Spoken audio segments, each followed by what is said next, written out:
এটা একটি কীর্তনের অনুষ্ঠান। বালিগাঁও প্রথম দিন, আজকে দ্বিতীয় দিন চলতেছে। প্রতিদিনই এমন সকাল দুপুর রাত তিনও বেলায় হাজার হাজার মানুষের সমাগম এবং খাওয়া দাওয়া। এখানে যদি যেতে চান তাহলে আপনাকে যেতে হবে প্রথম বালিগাঁও। বালিগাঁওয়ের একদম শেষ মাথার একটু আগে এখানে গেট দেওয়া আছে, মেন রোডেই সামনে কীর্তনের। আপনারা যেতে পারেন। শনিবারের শেষ, ঠিক আছে।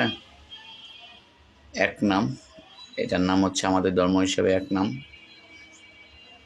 তো এখানে আজকে দুপুরবেলা আমি প্রসাদ নিলাম, খুব ভালো লাগছে। আমার সাথে আমার মেয়েও ছিল, ঠিক আছে। সবাইকে ধন্যবাদ, অসংখ্য ধন্যবাদ সবাইকে। সবাই ভালো থাকবেন।